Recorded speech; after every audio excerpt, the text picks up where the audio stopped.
Thank you, Zainab. Thank you to Google. Thank you, Bernard. I'm not going to get stuck on this, but there is a definitional term about this word populism. And as I say, I'm not going to get stuck on definitions, but the problem with every word that is effectively used as a cordon sanitaire is that there's always a political temptation to extend it slightly further than it should be extended for your own personal short-term political gain.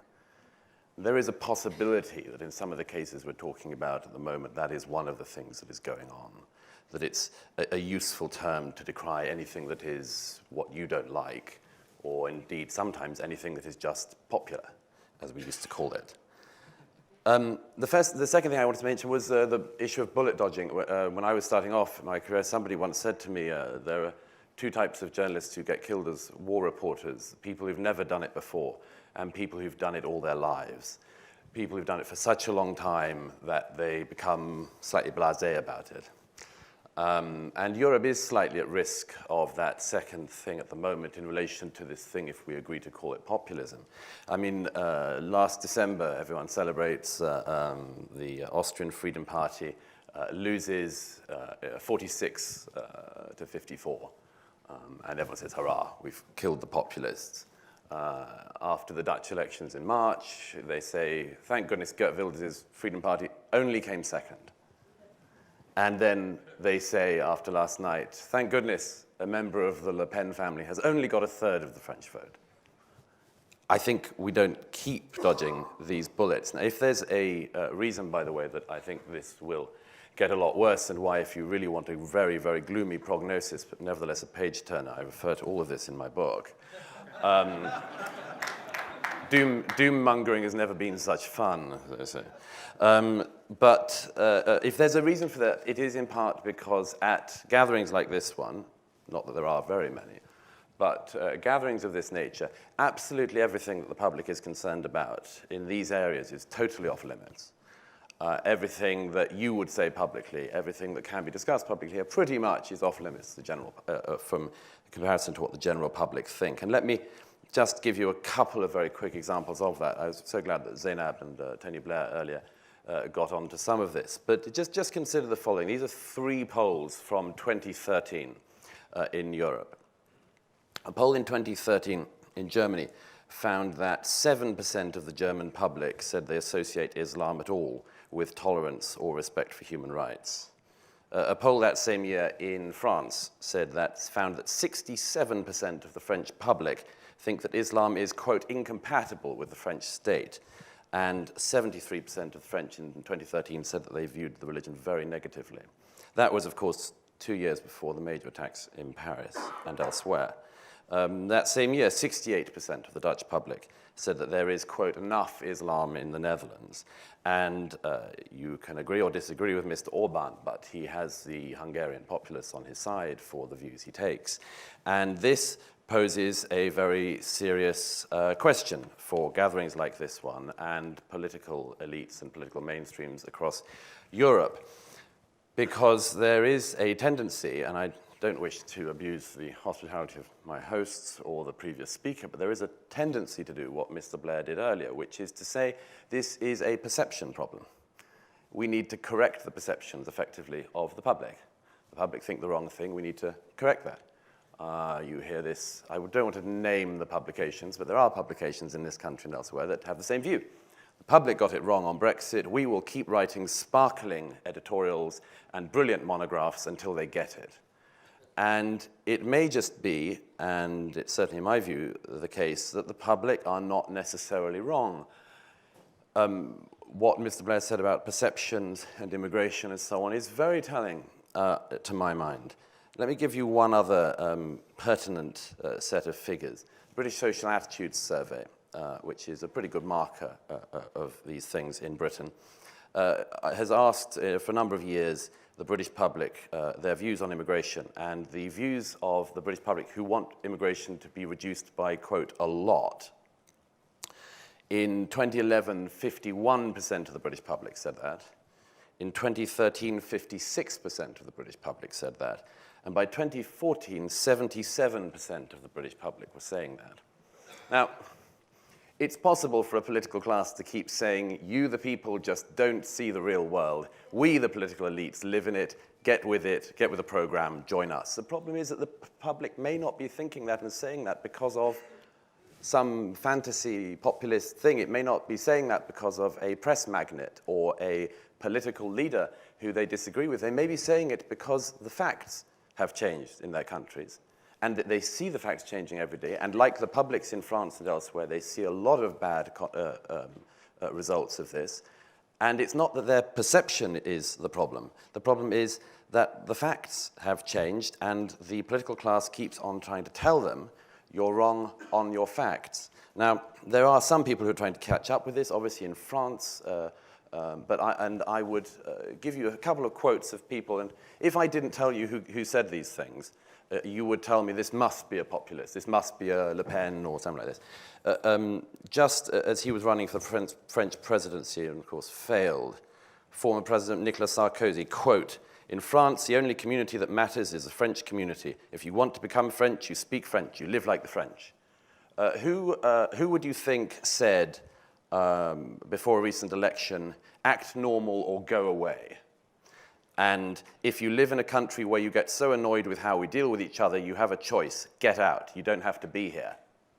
Mark Rutte, the head of the Dutch Liberal Party and Prime Minister of Holland. So there is a change in rhetoric. I don't particularly think that's for the better, because the problem is that the change in rhetoric doesn't add up to a change in actions. And indeed, it's possible that you can lead the public along with a change in your rhetoric for a while, but unless the realities change, it's unlikely that the public and the political class are going to meet again. I don't want to go on too much with figures, but let me give you just one other thing which strikes me as being pertinent speaking to this divide. Earlier this year, in his first days in office, when President Trump introduced a temporary moratorium on travel from a number of countries, Muslim-majority countries, there was outrage across the world. There was outrage in the media class, outrage across the political class, and of course in Europe, and in gatherings like this one, absolute outrage that a man could be so appalling and base and low as to institute a temporary travel ban on people from several countries. The interesting thing to me was that a few days after that, Chatham House, a think tank in London, released a poll of European opinion on a much harder question than the one Mr. Trump was suggesting. Chatham House asked the populations in 10 European countries if they agreed or disagreed with the sentence, all further migration from mainly Muslim countries should be stopped. Much harder than what Mr. Trump was suggesting. Of that question, 8 out of 10 European countries, their public said in a majority that they agreed with that decision, and that included Germany, and it included France, and one of only 2 countries, the other being Spain, where most people didn't agree with that sentiment, was this one, Britain, where, again, a mere 47% of the public agreed with it. So it would seem to me that we've had a problem, and one of them is that as the public, not to be too gross in our left-right divisions, as the public turns to the right, the political class rush to the left. I would argue, and finally, that in this country there has been some mending of this. You may agree with Brexit or disagree with it. What is one of the results? Local council elections the other day, and UKIP are wiped out. The right, as it were, of the political spectrum, which has been on maneuvers for 25 years now since the Maastricht Treaty, has united. The populists, as it were, did their job, and now the Conservative Party has reached out, got them, and it turns out that this is mainstream opinion after all. Thank you. Thank you.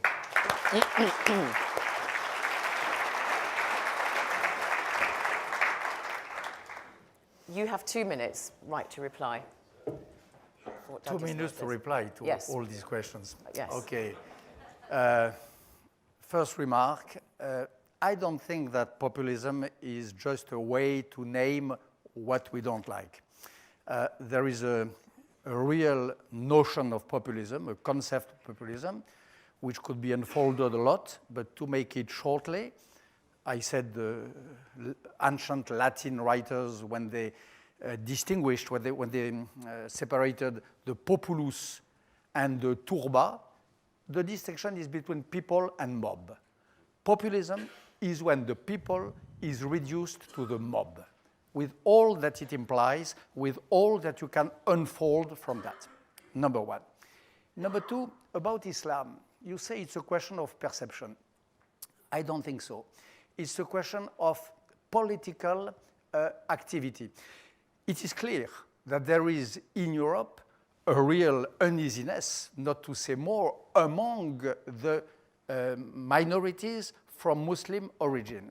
But it is true also that you have among them some very brave women and men who fight for secularism, for equality between men and women, and so on. The real question is not to perceive, is to help, to extend the hand, to encourage, to give hope and courage to those who, at the expense of their own living or life, battle inside Islam against Islamism. The real battle of our days is inside Islam, between Islam and Islamism. In this battle, we have a role to play, which is not to perceive, but which is to help. Number three, there is no, you say that some people act as if there was them and the real world. No, there is two real worlds. There is the real world of the mobs fighting against each other, and there is the real world of Europe, citizenship, and so on. The real risk today is not to see the world of nations just replace the world of EU.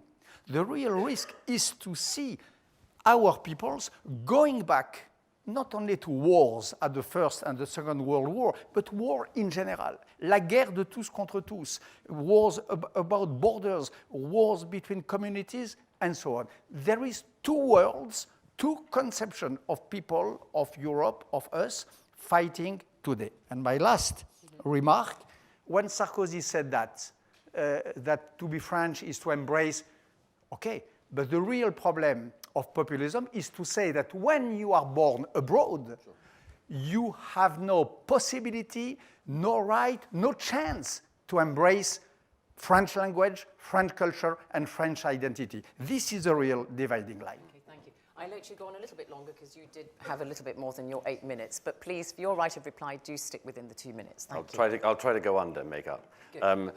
Just quickly, yes, there does remain a definitional problem with this. And as I say, the tendency to use it as a pejorative term of anything one doesn't like politically does stand, I think.